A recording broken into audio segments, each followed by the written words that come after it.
Have a great day, agaw. Galawan na to di agaw. Galaw-gaw. Hahay. Dugay-dugay gito wala naka-edit. O wala naka-vlog mga agaw. Due time because of busy at work. Charot.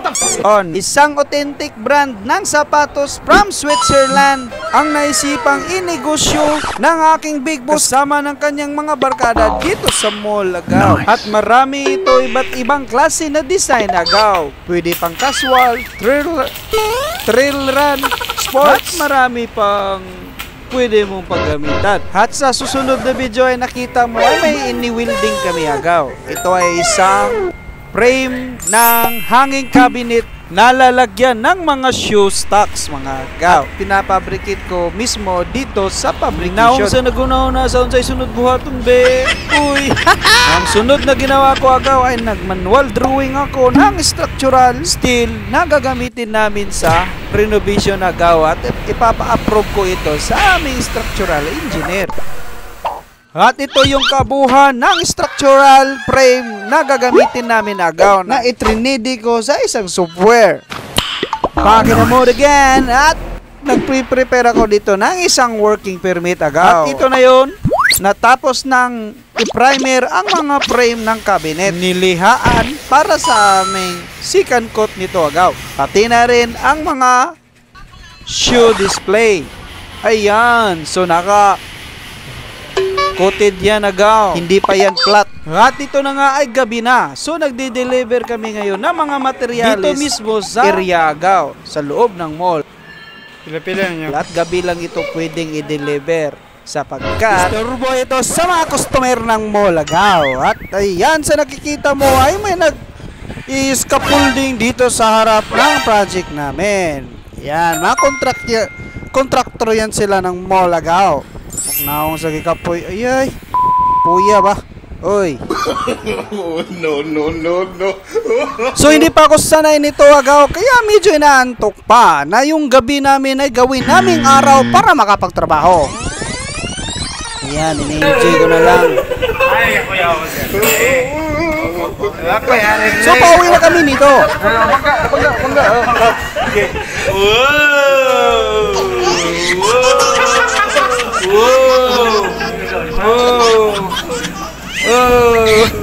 And back to the other night ay binamadali namin ang pagdadrywall agaw. Inuuna namin dito ngayon ang mga framing ng wall. Kasi nga dito sa mall ay bawal kang magdikit sa kanilang mall at restricted ito. Kaya ito yung nangyayari ngayon. Gumagawa kami ng sarili naming wall. Yan. At nag-a-apply na rin na kami ng structural frame na gagamitin naming pundasyon ng aming ceiling at iba pang palamuti. Naong sa gipang kapoy. Uy, ano naman stress eating na ba nila totoo gaw? At ito na nga ay nasa proseso pa rin tayo ng pagdra-drywall agaw. At ngayon ay unti-unti na naming ina-apply ang pagka-cladding ng 9mm na hard flex. Yan. So medyo tahimik muna ang area kasi umaga namin tong ginawa. At ito naman ngayon. Hi gaw. So busy yan na ito ron gawoy. Wala na tayong time mo edit. Alright. At ikaw naman ngayon nakapanood, kung construction boy ka nakatulad ko at may experience ka nakapagtrabaho ng mall, baka naman pwede mong i-comment kung ano ang naging experience mo agaw. At dito na part ay iniisip ko ngayon kung ano na namang materyales ang pwede kong pasokin pagka kinabukasan ng gabi. Wala na ka-edit sa vlog. Wala na. Guys. Ang hirap gumalaw ditong magtrabaho agaw, lalo na pag kinabukasan kayo gagalaw kasi yung mga kapitbahay mong tenant ay maglilikramo sa iyo talaga.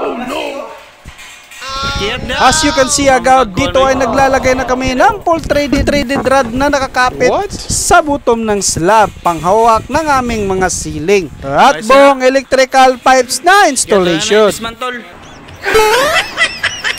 And this part ay marami, ay may unggoy pala dito na kalambitin na gaw. At kung nakaabot ka ngayon sa ganitong video ay maaari mo, pwede mo bang i-like or i-follow ang ating page. At haggard na haggard ako dito agaw. Paano naman kasi ako pa yung nag-purchase ng aking nire-request na materyales sa electrical. At ngayon ay handito ako sa aming supplier sa electrical agaw.